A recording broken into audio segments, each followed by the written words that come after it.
My friends are in for a very, very, very, very, very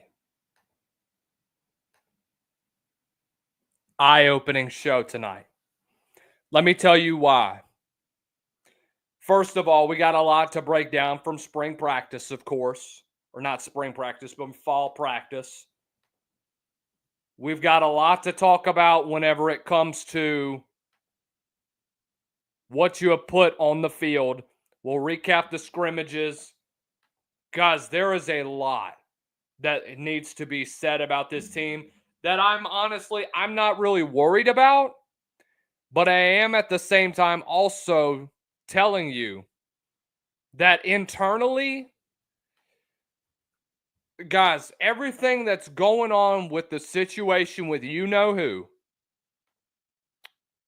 realistically, we need to move past it. Just in my opinion. And let me tell you why. Because I am sick of coming on here. Everybody gets their hopes up. Everybody's saying, well, we're going to get a decision. We're going to get a decision soon. Guys, do you want me to be real with you for 1 second? We've been hearing, oh, Sewell's going to get cleared. Sewell's going to get cleared. Guys, we've been waiting since January to hear that. Right now, I don't care about what's going on with the Sewell situation. It's cool to talk about. Believe me, I am rooting for the kid. I want him to get eligible. I think he is a very, very important part of your program. He is a very important part of what you need to produce at a high level. He's a very important part of what you need to get better as a program. Very, very important to this run game. Very important to this team at the end of the day. We all know that. We both all know that. We both all know that. But I think at the end of the day, guys, we got to look at this with a grain of salt and be real. We got to say to ourselves, we got to work with what we got to work with. And let me just tell you guys, this is a really good roster. This running back room is really, really good. Heard some great things. Heard some things that need improvement. Overall, I have no worries about this running back room for South Carolina. And you can come on here and say, "Oh, well, you're just hating because Sewell's not back. Oh, you're just hating because you don't care about Sewell." That is not what I'm saying, guys. But I'm sick of getting hopes up and then the NCAA not making a decision. We're 2 weeks away from the decision. We're 2 weeks. We're not even 2 weeks. We're a week and a half away from week 1 in college football. We're a week and a half away from the opening game of the college football of the South Carolina season. We are. And I'm telling you this because I think it's very important that we discuss something like this, because as a whole, this running back room is damn good. Damn good, guys. You know that, and I know that. So, again, there is no real argument that needs to be made about how important that Sewell is to this program. No question about it. But at the end of the day, guys, if you're going to week 1 without Sewell, you will be just fine. Believe me, you are going to be just fine. But regardless of that, guys, we are live. This is South Carolina Live, the number 18. We're on 18 freaking shows. Would you believe it? 18 dang good shows, guys. So, guys, y'all do me a favor. Hit the like and share button. Make sure you subscribe. Turn on that bell notification so that you are notified every time we go live here on South Carolina Live at the Voice of College Football. If you're watching us on Twitter, hit that repost button, like, share it with your friends, share it with all those great friend groups and such. Guys, we got a lot. I know I've kind of been on a little bit of a tangent this morning or this evening actually, but I think overall this was something that needed to be addressed at the end of the day. Because we're getting hopes up, and I'm telling you, I don't know what's going to happen at the end of the day with Sewell. We'll recap about Darren Heitner's tweet that he put out. We got a lot to break down from what the good and the bad that's come out of this recent scrimmage. One of your old friends put out a tweet. We'll react to it. I don't have the screenshot, but I think it is something that we do have to address. Is what it is, man. Is what it is. But I think overall, this is a very important show that we're about to have. Next week, little update for you as we get set to get started on game week. We'll have our keys to victory. We'll talk a lot about what you need to improve on. This week, I do want to focus on an area around South Carolina that I think is very, very important, and just give overall takeaways from the scrimmage. All right. And was I at the scrimmage? No, I live in freaking Baton Rouge. I can't drive all the way out to Columbia. I would love to, but I will give you my thoughts on what I have heard. First of all, we talked with our guy that runs Inside Carolina. Most of you know him. Had some very good things to say about this receiving core. This is probably the deepest receiving core that South Carolina has ever had. Let me just tell you, I am too. I am very, very excited from what this receiving core looks like. And look, we've been very vocal about that majority of the season or majority of the offseason. Guys, when was the last time that South Carolina fans have been excited for a season like this to occur, coming off of an already dominant last season, knowing what you had last year, knowing the type of depth that you're losing off of the defensive side of the ball last year, but knowing what you have coming back, not just from the portal, but also from what you have right now on this offense. You know, when we talk about guys like Mazio Bennett, Donovan Murph, who's a young freshman, guy's going to be a freaking dog. Nick Harbor, can he get over that? Can he be more than just a hype train? We've heard a lot of good things coming from camp from his side. I know people are going to come in and say, well, he's dropping the football a lot during fall camp. Who cares? You're impressed by what he brings to the table as a whole. When I talk about guys like Jared Brown that has started to get some good quality reps, guys like young guys like Malik Clark that looks damn good, one that could end up being a star in the making in the next few years.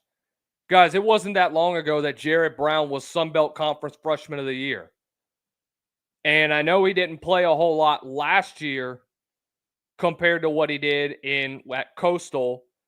Guys, if he gets into the football game and if he's healthy, he's going to be a difference maker for you.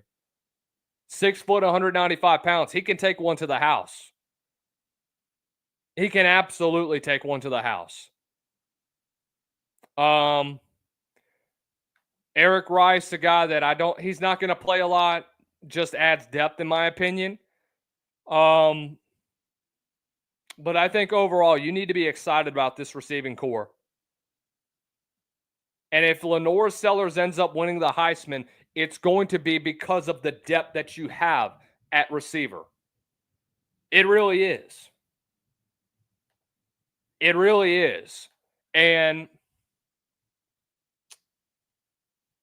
you know, whenever I come on here and I talk to you all on a consistent basis, I know I may sound like I'm repeating myself, but guys, it's to update you and let you know, guys, this is unlike any other season that I've seen South Carolina play in recent memory. And I know what you guys are going to say. Well, we've only heard about you for a few weeks. Guys, I've been watching South Carolina ever since I was a young kid. I was kind of been a dark horse. I wouldn't really say even a fan, but just somebody that's always been interested in South Carolina and kind of always rooted for them in the back of my mind. But I know what you guys have been through with the Muschamp year, the end of the Spurrier era. I talked with a couple of guys earlier today. They haven't been this excited. And they said that 6-game stretch that last year was the best stretch of Gamecock football. One of the most exciting stretches that they've ever seen. And I was floored because I looked at that history that you guys have. And I'm thinking to myself, what on earth? 84 when y'all went, what, 10-2 or something like that, or 9-0 to start the season, and y'all beat Clemson to end the year with the amount of studs that they had. Y'all beat Bobby Bowden that same year. Y'all end up finishing 10-2 to end the season. We're number 2 at one point. You beat Georgia. Wow. By the way, y'all lost to Larry Coker whenever he was at Oklahoma State. Wow. Kind of shocked there. I do want to. I'm kind of shocked that I would hear something like that. That I would hear from a fan's perspective that last year's 6-game stretch was the best that they've ever seen. The most exciting stretch in Gamecock history. I'm kind of shocked to hear that. I'm also hearing that this is probably the most hyped Gamecock program or the most hyped Gamecock team that's ever been put out on the field in South Carolina history. I don't know, man. We'll see. We'll see, man. We'll see. So we'll see what happens. I'm excited to see this one, man. I am very, very excited to see South Carolina this year. All right. Hey, real fast, guys. If y'all are active right now in the chat, do y'all have me good? Give me a thumbs up if you do. I know it's lightning outside, and I'm kind of concerned my Wi-Fi is kind of in and out. But if y'all are in the chat, give me a thumbs up or like the video or whatnot, and let me know if we're good on our side. But I'm not real sure. Are we good? Thumbs up or a heart or whatnot, just let me know. I don't really care what you do.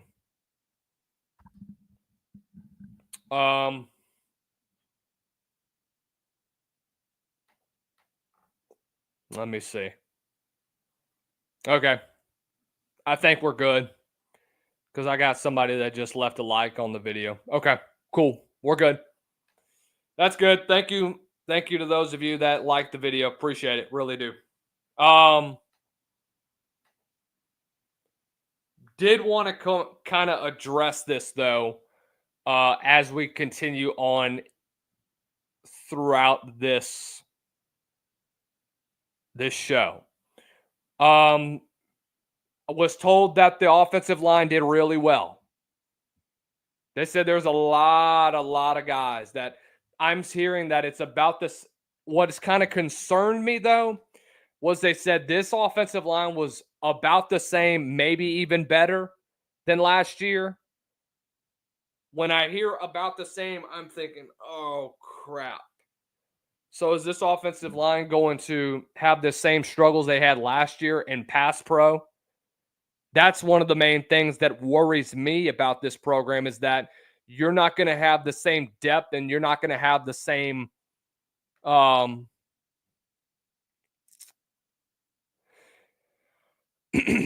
you're not going to have the same mentality going out onto the field to try and dominate at the end of the day. But from what I am hearing, though, they said they've been very good. They said things have gotten much better. So at the end of the day, I'm pretty okay with that. If your offensive line can improve from what you saw last year, guys, that's a massive victory for you. That's an absolute massive, massive victory because we've already talked about what personnel-wise that you have. And I think, in my opinion, it's all going to start off with the center snap exchange, and it starts with Boaz Stanley in the middle. Guys, Boaz Stanley was a big, big difference as an offensive lineman last year. And I've talked with John Baylor Altman whenever he was here, having played at Troy, won the Spirit Award on the offensive side of the ball. Has a lot of flexibility at the position. He was a guy that played just about any position. 7 games he started at center and 5 at tackle. Had over almost 1,000 snaps, which is very impressive. They're probably going to have him play center throughout at least through that first game of the season. If injuries go down and if you have more complications around that area, it wouldn't surprise me if you would kind of move him around to different positions. I would love to see Boaz play some right tackle as well. See if you can get a better look out at that tackle position, even though you already kind of have tackle depth at this point in time. You would like to see different looks just to give you a better understanding of what this South Carolina offensive line is going to look like at the end of the day whenever they get ready for Virginia Tech. And we'll do a quick little I don't think we'll do a quick preview on Virginia Tech. We'll save that for next week. But I will say I think that he's going to be able to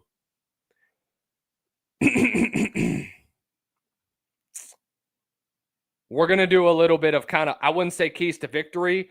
We'll do more of a really what you're going to expect from Virginia Tech, and we'll do a complete preview next Monday. We'll do either a Monday or Tuesday. It depends on what school looks like because we just went back to school. We'll be going back to school this Wednesday, actually. So we'll have our call-in show, by the way, that Wednesday night. So really excited for that one as well. Where is Nick Sharp playing this year? Is he playing at tackle or is he playing at guard? I think he's playing guard. Wouldn't surprise me. I mean, not that big enough. He's not big enough to play offensive tackle. I mean, he really is, but I would like to see him be a bit taller. So it's going to be Nolan Hay possibly and maybe Rodney Newsome. Rodney Newsome might be moving around a good bit around that tackle, maybe either around that tackle, maybe even that guard position at the end of the day. But we'll see, man. We'll see. It's really interesting just seeing what they have overall out with the depth that South Carolina has at the end of the day. So that's not good. I think my dog peed on the floor. But I think overall, the biggest takeaway that you need to grab from the scrimmage is that you are going to see an improved offensive line compared to what you saw last year. But the biggest thing that I need you as a whole, is to play a complete game. South Carolina cannot be a one-half team like they were the bulk of last year. That's what's got you beat in a lot of games. Alabama you could say Alabama is one example when you let up off the gas pedal after the first half. You could say Illinois is another one. So, guys, I mean, you have to find a way to get yourself in a much better position to be effective on that offensive side of the ball and play more as a whole. Play a complete game compared to what you saw majority of last year. And we'll get into more of that. We'll break down more of what you're going to expect for South Carolina in 2025. We'll do a little breakdown of what you're going to see from Virginia Tech.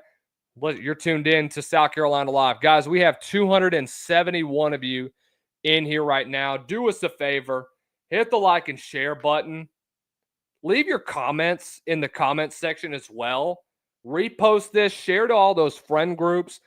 Tell 5 or 10 South Carolina fans that we're live here on South Carolina Live at the Voice of College Football. And you're not going to want to miss this episode. This could be one of our best episodes that we've ever had on South Carolina Live. So do me that favor. Leave a comment down below. Tell me what you guys have thought so far about this South Carolina offseason. Drop your schedule predictions too. And we'll get into that more. Let's hear from our good friends at Amazon, and we'll get into more of what you're going to expect from the Voice of College Football in 2025. You can make a difference here at the Voice of College Football. Use the Amazon link. Financially contribute to the Voice of College Football without spending a penny. Same shopping experience. It's easy. Go to any video on any channel. Go to the description section and grab the link right next to the capital letters that say Amazon. Use that link, and Amazon will instantaneously convert to your account, settings, history, everything intact, just like whatever link you use right now. No difference. Pay no attention to the product that you see right there. Just go search what you want. Don't forget the Amazon link. Thank you for your support. Sincerely, the Voice of College Football. College football is even more exciting when you've got some action on the line, and the games are even better when you're cashing in. And the Voice of College Football is the place to be to get the greatest value. Start with my picks. 75% against the money line, 58% against the spread, and I've got a 40-plus year track record. 11-0 in the college football playoff for me last year against the money line, 8-3 against the spread. And I'm just the warm-up act. Steve Merrill of Wager Talk is our ace in the hole, show stopper. 7 years with the Voice of College Football, over 30 years in the industry. Steve gives us analysis on all the big games, but you can't miss Steve's weekly under-the-radar pick. 28-12 against the spread the last 3 years. You also get picks from some of our top analysts here at the Voice of College Football, including Corey Bratta, Matt Zemek, and Steve Dace.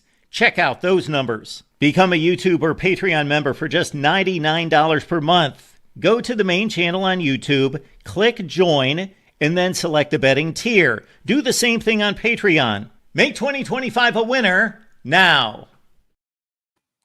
All right, let's talk a lot about what to expect from Virginia Tech this year as South Carolina prepares to play the Hokies on August 31st. So obviously coming off of a 6-6 season, fired a lot of guys. Tyler Bowen leaves to go take the O-line job at Ohio State. You fired Chris Marv, your defensive coordinator, and you fired Dwight Galt, who was your strength and conditioning coach. You get Philip Montgomery to fill in as your OC. Jarrett Ferguson got promoted to the S&C coach, and Sam Sipes is your new defensive coordinator. Look, 30 transfers, got a 20-man recruiting class. Look, man, if you're South Carolina, this is an opportunity that you need to take with all the things possible. Guys, one of the things that we need to talk about, though, we'll talk to you about your strengths and your weaknesses that Virginia Tech has at the end of the day. Look, this is D-Day for Brent Pry and company at the end of the day. This absolutely is D-Day for Brent Pry. No question about it. And to be quite honest with you, it wouldn't surprise me if he's gone by the middle of the season, guys. Look, it's going to be hard. You wonder why it's a make or break year for Brent Pry. That ass on the hot seat, oh Lord, it's scorching. It is scorching. Very much so. Two of the best in the college football. We'll talk about the offensive side of the ball first, then we'll talk about what they got on the defensive side of the ball. First of all, Stewart coming in from Bowling Green. I got to watch him at the 68 Ventures Bowl last year. Didn't do a whole lot, but while he was with Bowling Green, guys, he was really damn good. First team All-MAC last year. Runs with authority. He's a smaller guy. He's only about 5'9", 225 pounds. Guys, he packs a punch. He can make you pay against good programs. The guy averaged just over 5 yards a carry this past year. But can he do it again against the ACC? That's the big question that you have to ask. One of his best games, in my opinion, was when they played Western Michigan. They won 31-13. Guy had 15 carries for 150 yards, averaged 10 yards a carry. So he is a guy that, in my opinion, can do just about anything with the football. He is a very, very effective running back. Shifty out the backfield, puts his shoulder down after initial contact. And the guy can flat out ball. That's the bottom line whenever you talk about a guy like him. Guys, he can really make you pay if you get out in front of him. Now, I will say that last game against Arkansas State in the bowl game, he didn't get a lot of touches. 6 carries for 8 yards. Because Arkansas State took away the running game. Their defensive line owned Bowling Green up front. We'll see what type of difference that this Virginia Tech defensive line does up, or this Virginia Tech offensive line does up front. Which brings me to my first point for South Carolina. You got to own the line of scrimmage. And I promise you will. I'm not saying you're not going to. What I am saying is going up against this offensive line that is still going to take a hit. There's a lot of questions in that offensive line group. Your receiving core for Virginia Tech. Guys, all 4 starters are gone. They're in the NFL right now. So this is a hell of a challenge if you're Virginia Tech. Going up against a Heisman Trophy caliber quarterback in Lenoris. Going up against a defense that is going to punch you square in the freaking mouth. And you're going up against a team that, quite frankly, has more to play for than you. Or, well, Virginia Tech, in my opinion. I'm not saying that a program like South Carolina, that Virginia Tech doesn't have a whole lot. But let's just be real. That's the truth that we live in right now. That is the absolute truth. Whether you like it or not. About Virginia Tech. We'll see, man. I mean, if the most important thing that you need to look out for when it comes to Virginia Tech, guys, this is a team that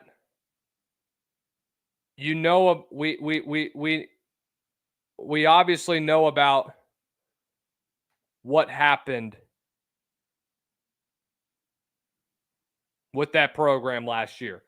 Guys, you were under Brent Pry in 1-score games.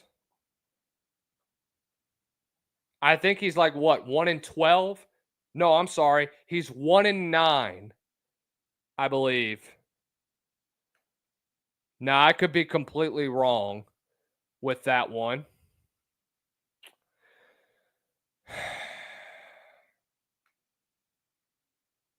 I'm sorry. He's 1-11. I think he could be worse in that one. I think I might have been right initially because I think they were worse off last year after that one. Yeah, they're 1-12 in 1-score games with Brent Pry as your head coach. Guys, South Carolina needs to take advantage of that. This is a weaker offensive line. This is a depleted receiving core that Virginia Tech has. You're a much more physical up front than them. You should easily cover this game. The number one question, though, is how do you shut down Kyron Drones, who, in my opinion, has a lot of eyeballs on him in the ACC. I think a lot of people aren't paying attention to Kyron Drones. And I think that Kyron Drones is a really, really good quarterback in the ACC. He goes unnoticed. The problem with Kyron Drones is that can you keep him healthy? With this offensive line, you really don't know. He took a step back last year, even when he was on the field. 10-6 touchdown to interception ratio. Had to run the football a lot more than he was in just 11 games that he started in 2023. Guys, you're not going to be able to win if you're Brent Pry and Virginia Tech. For South Carolina, one of the things that has plagued them in opening day games has been getting off to slow starts, has been not playing a complete full quarter, has been not playing a complete game. Guys, I can bring you back to 2023 when all of this started. And I'm going to tell you, every single year, 2021 is a pretty decent example of one where you start off 2-0, but you look sloppy against East Carolina at Dowdy-Ficklen. Doesn't matter. It's East Carolina. You should kick their ass by 50.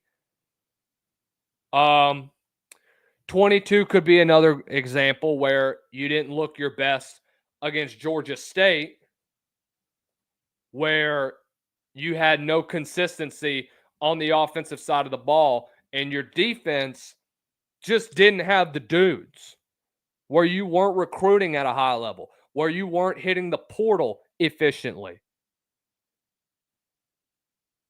Then you look at 23, where you get your ass handed to by North Carolina.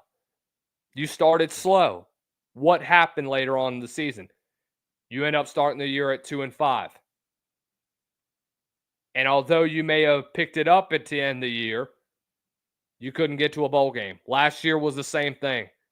Started off real slow on offense against Old Dominion and Kentucky.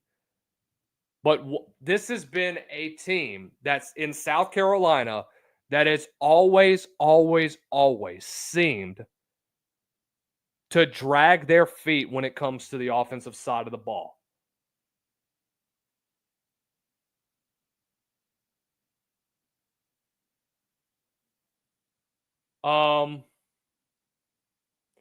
But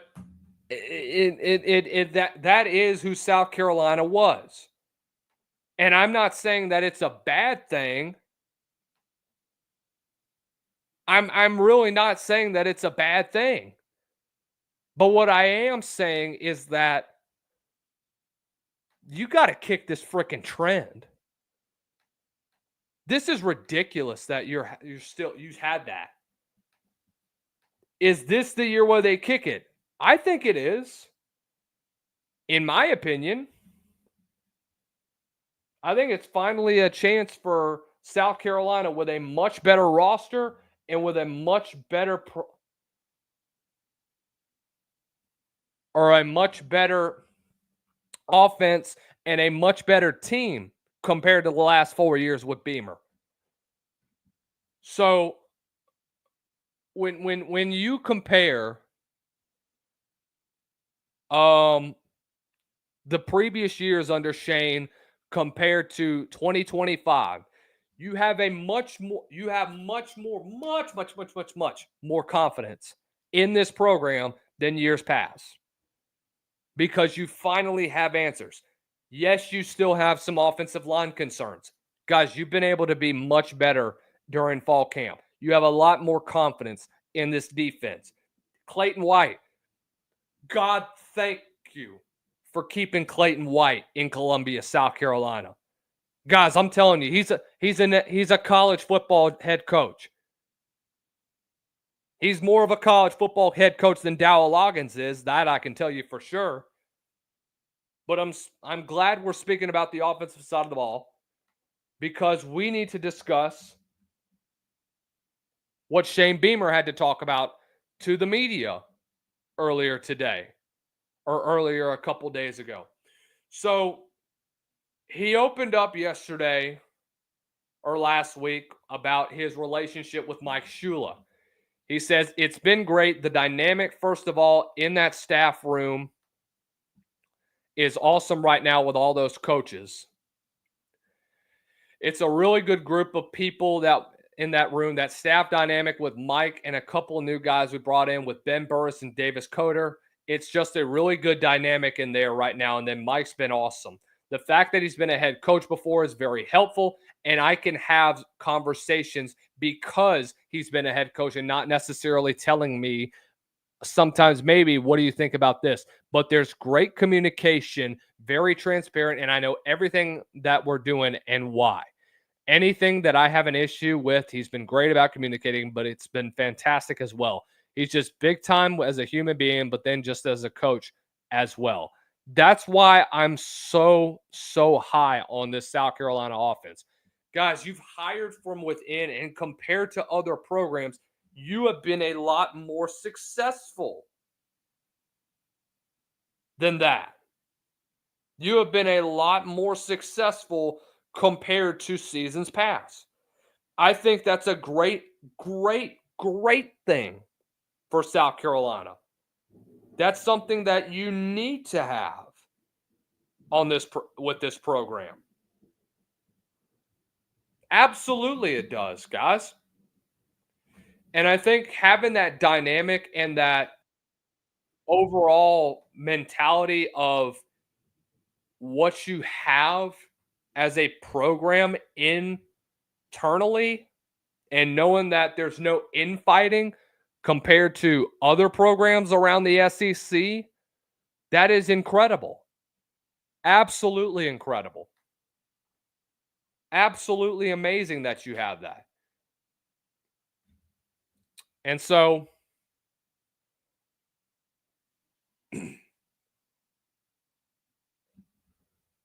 by the way, what did y'all think of that cookie quote that he had during his press conference? That was funny. That was real funny, man. I bet bro can make a damn good cookie, bro. But let me know what you guys have thought in the comments section below. Guys, you averaged 407 yards a game last year. And I think, and I've been saying this over and over, Mike Shula doesn't have to make Lenora Sellers exactly like a guy like Lamar Jackson or a Cam Newton. You don't. There's no point in it right now, to be honest with you. What's more important is that you have the tools to fit into this system. You have the tools to benefit this program greatly. You have the tools to be a better offense than last year. Guys, 407 yards, great. What if this offense puts up more compared to last year? And let me just tell you guys, because I think they averaged more in that 6-game stretch.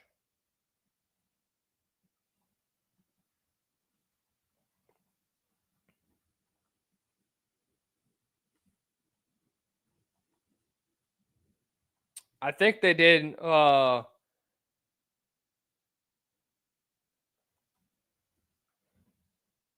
probably 450, maybe, if that, maybe more. Yeah, they put up 455 yards a game in that 6-game win streak between Oklahoma and Clemson. 455 yards. Guys, that is incredible. You can do that on a consistent basis. What was probably the most impressive game was Texas A&M. You put up 530 yards against a defense that had 3 draft picks in that one. 3. 2 of them should have been first rounders, just in my opinion. And what was so efficient about them is that you had a variety of different play calls for Lenore Sellers.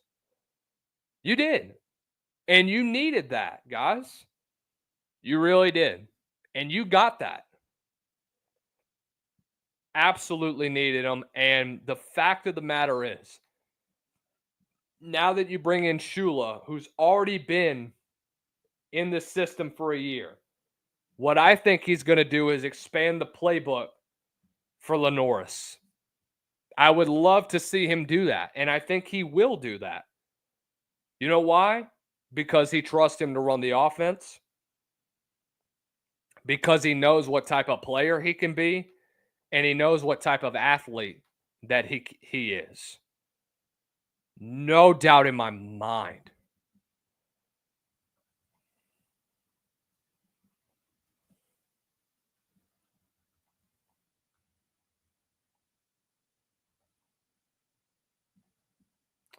But back to Virginia Tech for a minute, and we'll briefly talk about this. Guys, that 21 season, really, in overall, can you get consistent on both sides of the football? You know, there would be times during the first half of the season. And by the way, that's going to be the biggest thing that's going to separate South Carolina from being a 10-2 program and potentially being in the college football playoff to being a 7-5, 8-4 program where they're not really making much of progress at all. Is those first 5 games? It's not going to get easier for South Carolina from here on out after that Virginia Tech game. You got Missouri. You go to Farouk Field. You got Vandy, who brings back Diego Pavia. And then you got a potential revenge game going to Baton Rouge. Do I expect you to start off the season undefeated? I honestly, no. I do think that you can potentially get yourself to a position at maybe 4-1 at the most. You can start the season 7-1, by the way. You can lose to LSU. Guys, you can easily beat Bama. My opinion, you have the opportunity to beat Bama. You can beat Oklahoma at Willie B. Your schedule's fairly favorable Your toughest opponents, you go to Baton Rouge. Alabama comes to your place. Oklahoma, who Phil Steele, when we talked to him a couple weeks ago, says that he's got Oklahoma as a dark horse Heisman or a dark horse college football playoff contender. They say that they're going to potentially be in the playoff. At Ole Miss in Vaught Hemingway, at Texas A&M in Kyle Field, which is probably going to be a night game, and then the Palmetto Bowl at the end of the year. You have to get off to a bit fast start by the time you get to the month of October. The 11th through the 5th, the 29th is brutal. You got to start fast, man. That's the most important part of this entire year, and the most important part, if you don't take away anything else from today's show, is that starting fast is going to be the end-all, be-all for South Carolina at the end of the year. Let's go to around the SEC, and we'll close it out with that. Lot that we had to talk about around the SEC. Oh, my gosh. So, when you look overall, by the way, before we get to around the SEC, if you are in the chat right now, because we got about 400 of you in the chat, how are you guys feeling about Darius Gray this upcoming Friday, who is set to commit?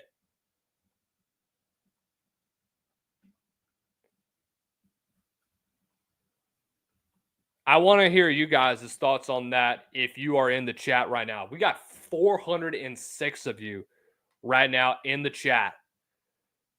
So I want to hear your guys' thoughts. Let me hear what you guys think about what's going to happen at the end of the day. It's between LSU and South Carolina for sure. I know that we will be live for that commitment. We'll be live here. We'll be live on all the socials. We'll be live on all the YouTube pages that are in the top 5. But let's talk about this for a little. We've already reviewed his tape. I've already given you my evaluation of him. But I think overall, Darius Gray is going to be a guy that I think a lot of people need to pay attention to. If South Carolina can nab Darius Gray at the end of the day, guys, you have a legit opportunity to have 11 out of 16 commits be 4 stars and above.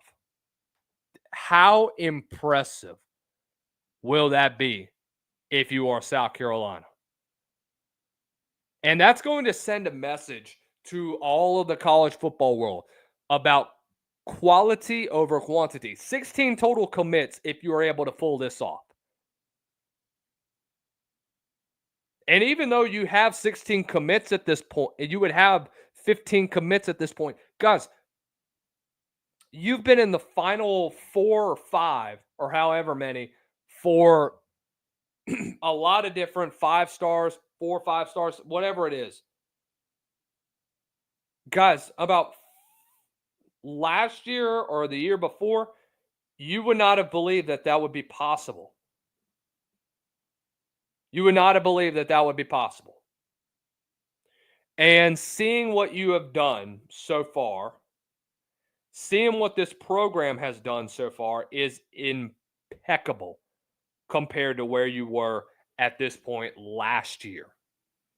It really is impressive. So I am so super excited at the end of the day, man. I really am. I really am. You know, I'm not going to say that this is an important commit. In Gamecock history, I said that the most important commit for South Carolina that would define your recruiting class was what happened last month with Noah Clark. Now you got Clark in there. Now what happens with Darius Gray? Darius Gray, if he commits to South Carolina, how massive would that be for South Carolina's recruiting class? It's going to be absolutely incredible and very important that you manage to keep him in the Carolinas. That's the most important part at the end of the day when it comes to where South Carolina is as a program. So let's get into around the SEC and then we'll get out of here. Guys, what on earth is going on here? What on earth is Oklahoma doing? So they just had their media days, and I think this is probably one of the best pictures that I may have ever seen. First of all, that poor dog has no idea with what's going on here, man. I don't think that it's not, and people are going to say, well, it's animal cruelty. No, it's not. The freaking animal is fine. The dog is good. Guys, if Oklahoma goes 7-5 and this is the crap that they did, they're going to get crapped on social media as much as Kentucky was earlier last week for their media days. This was I like this one though. This was cute.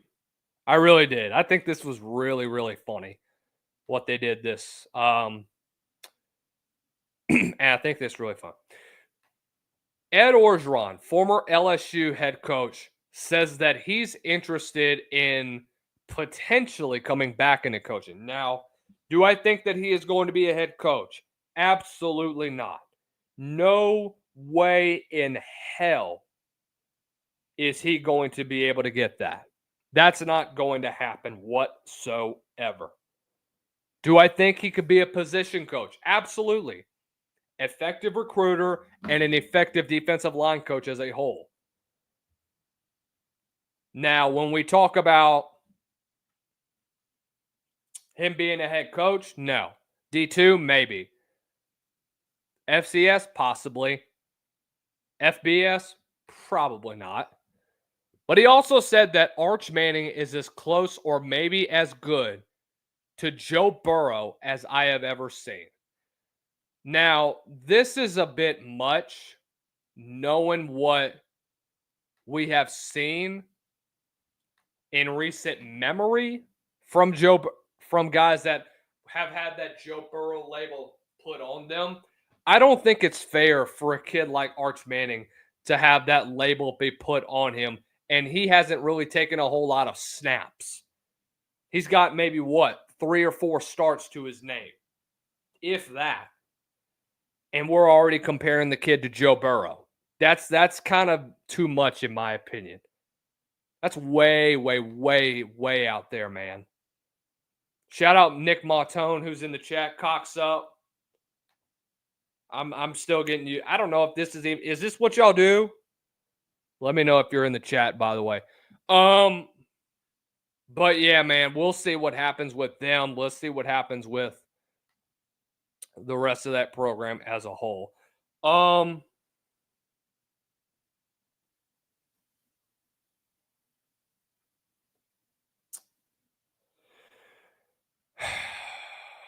What are we doing with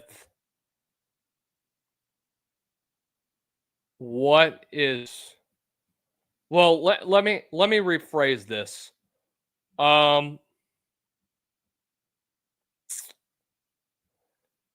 What is South Carolina? Well, not South Carolina. What is the end result whenever it comes to a guy like Arch Manning as a whole? Because he's coming back next year.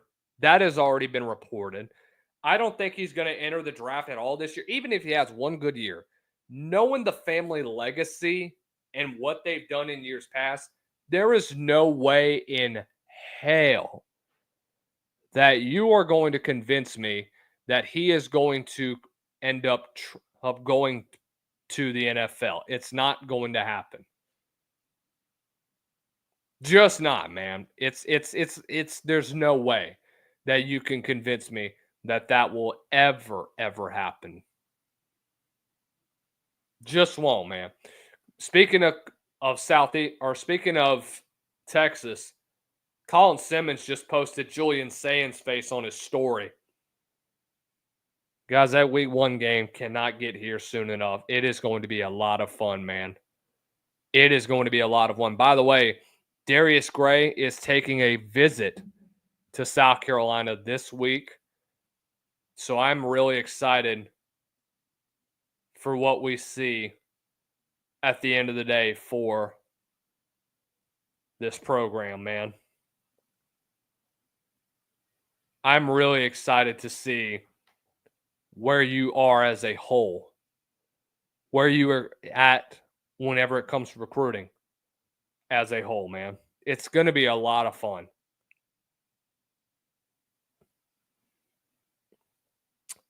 So, Texas Tech, by the way, man, they've had some bad luck. Quentin Joyner's going to miss out the entire season.